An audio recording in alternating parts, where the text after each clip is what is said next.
Uh, Good afternoon.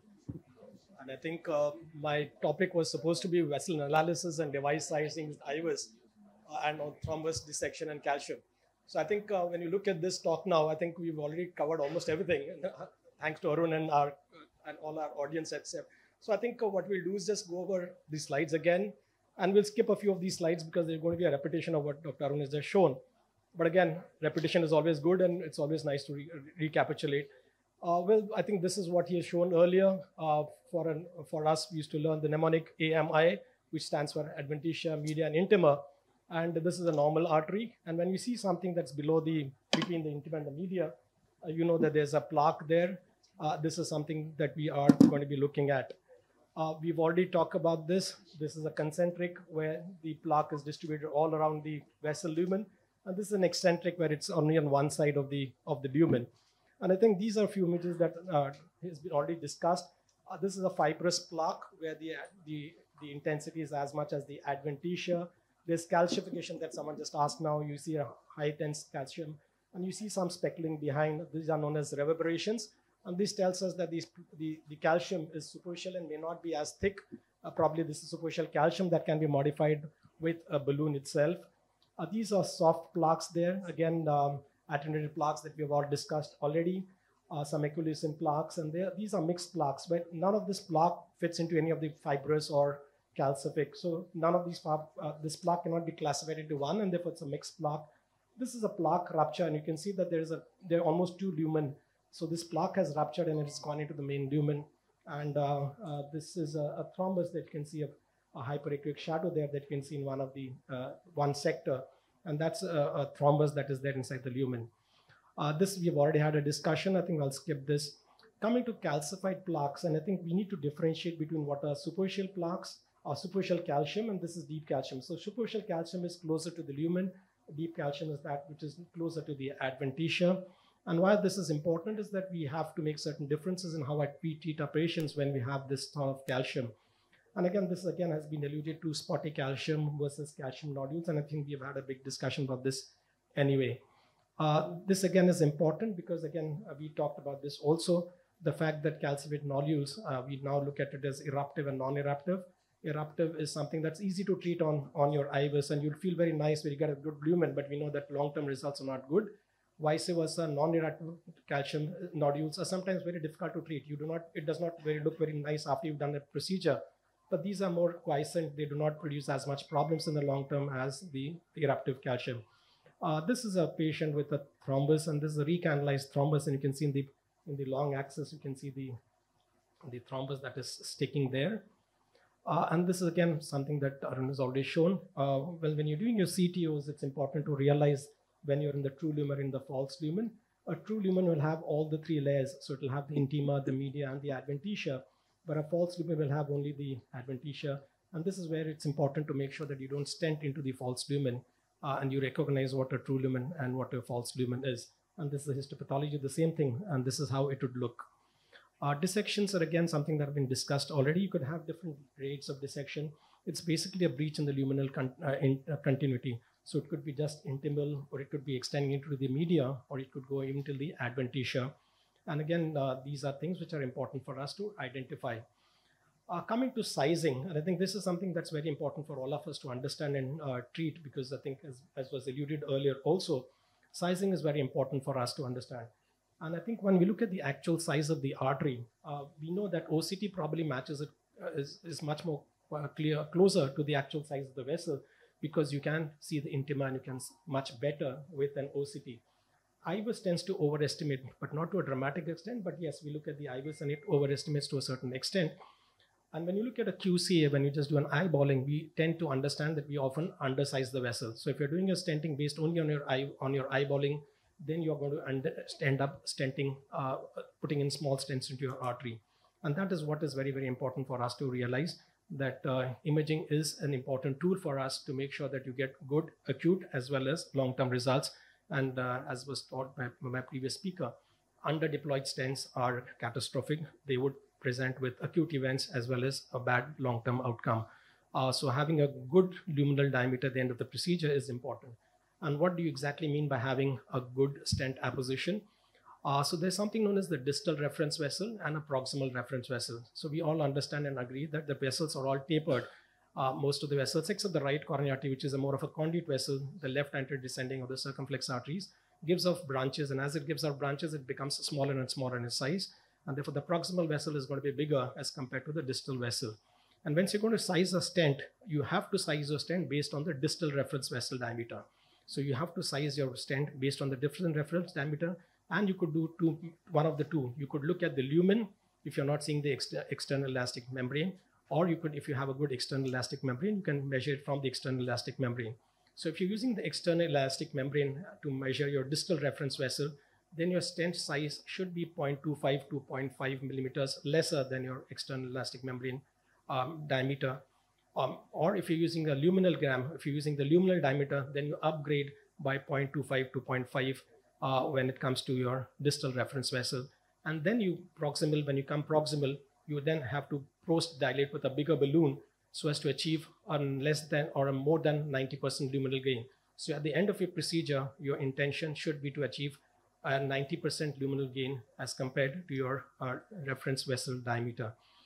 And again, as we have talked about earlier, we have to land it onto a healthy zone. So there has to be a plaque burden of less than 50% at the distal reference.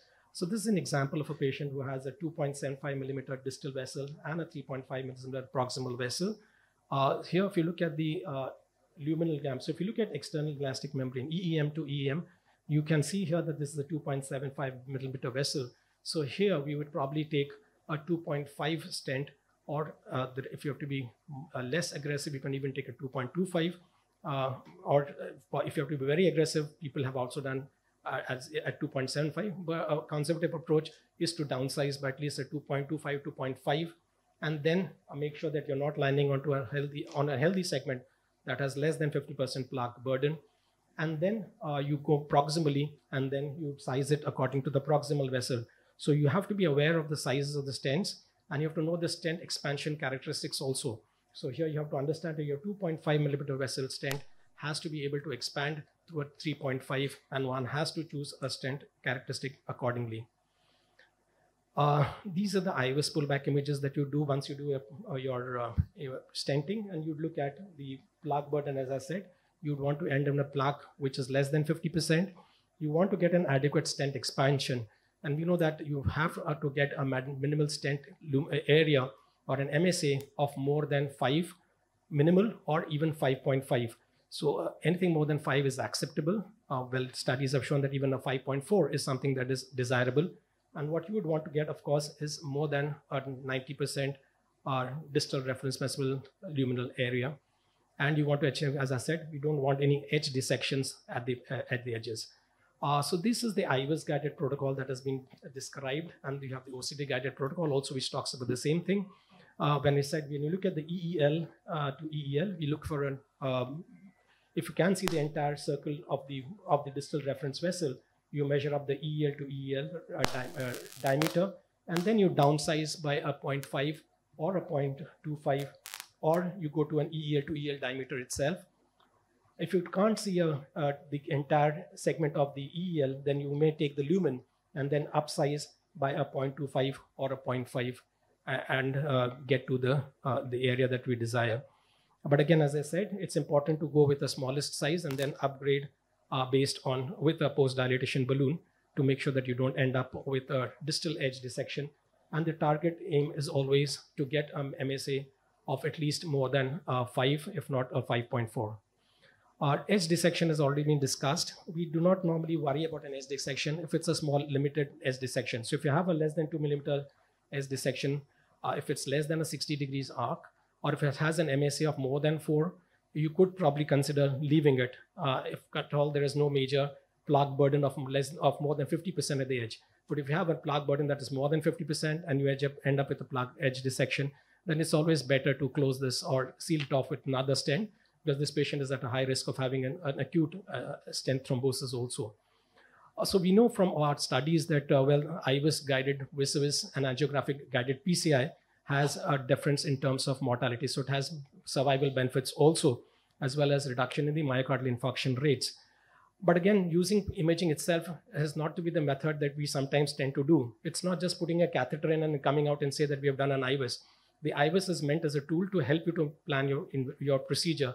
So you have to use your IVUS for a pre-PCI planning, and in which case what you do is to assess the lesion severity and your plaque morphology. We often use it for also your pre-stent imaging. So here, this is a patient who has a pre-PCI imaging, and you can see here that the MLA is 1.9. And what you can see more clearly is that there's a ring of calcium all around. And therefore, if you do not want to go here and put in a direct stenting by any chance, because you're not going to get your stent expanded. So what you have to do, of course, is to make sure that you modify this plaque, and you make sure that you get these cuts that you're seeing. So you have to see that there are calcium cracks in the calcium that you've made. And once you've created the cracks, you can see that the reverberation that is there. So your cracks are only the ones where there's reverberation beyond it, which suggests that the cracks have been created, and then this is the time for you to put the stent in. IVUS is also to be used for pre-stent stent imaging. Is also necessary for us to determine the stent landing zones. As I said, we have to determine a good reference landing zone. So the first picture here, you can see that there is a good reference landing zone. There is no plaque here. Whereas the next image here, you can see that there is a plaque here, which is as much as 50%. So landing a stent here is not a good idea. And you have to look for a zone where your plaque burden is less than 50%. Post-imaging also, it's important to get a good MSA. For example, you have to get an MSA of at least more than 5 square millimeters, as I said. Here we have had a 6.1 square centimeter. Here the distal edge again has a good area. A plaque burden of less than 50% is what we need. But here you can see that the plaque burden is more than 50% on the distal edge. And though there's some dissection here, this is not something to worry. But what is most important for us is this distal edge plaque burden, which is high. So this patient here, as I said, our intention is to get an MSA of at least more than 5, and we have an MSA of 6.1. So we have achieved a 103% stent expansion. Well, should we be happy and go home? Well, the answer is no, because you've had a plaque burden of more than 50% at the distal edge. And therefore, this is not a good landing zone. This patient is going to come back with events again. So you have to then put in another stent at the distal edge to treat this. There has been studies which have looked at the relevance of your MSA also. And again, an MSA of less than 5 has been associated with a worse outcome as compared to an MSA of more than 5. And that should be our target in terms of our clinical profile. Again, I think we've talked about all this, nodular calcium and superficial and deep calcium. Sometimes you may not be able to see this on an angio. So if you're not seeing an angiographic calcium, most of the time the calcium may not be a very thick calcium. It may be a thin cap calcium that you're not seeing angiographically, but there can be surprises also, and that's the reason. Just an angiographic calcium not being there should not be a reason for you to not get surprised when you're doing these procedures. Whenever you're doing a procedure and you use some calcium modification tool, of course, there are no studies to say that you need to demonstrate these cracks, but for a clinical perspective, we all know that unless you demonstrate these cracks and you show these reverberations at the crack edges, your stent is not going to expand. And it's always nice to have these cracks that have been demonstrated post-balloon before you put in your stent. You've alluded to the scoring system that has been used. And unlike the fact that an OCT can measure the depth of the calcium, an IVUS cannot measure the depth because there's a blank area beyond the calcium. And therefore, what we look at is the circumference of, if a patient has a superficial calcium, an arc of calcium that is more than 270, a length of calcium that is beyond 5 millimeters, or if you have a calcified nodule or a small vessel that is less than 3.5, there's a scoring system that's used. And anyone who has a score of more than 2 should ideally be using, you need to use a calcium modification tool. And this is the crossover point in the calcium. So less than 2, where using a balloon alone has a bad outcome, and one has to use some form of atherectomy to get rid of this calcium. So I think I'll stop here because of the fact that this time when we can take further questions. Yeah.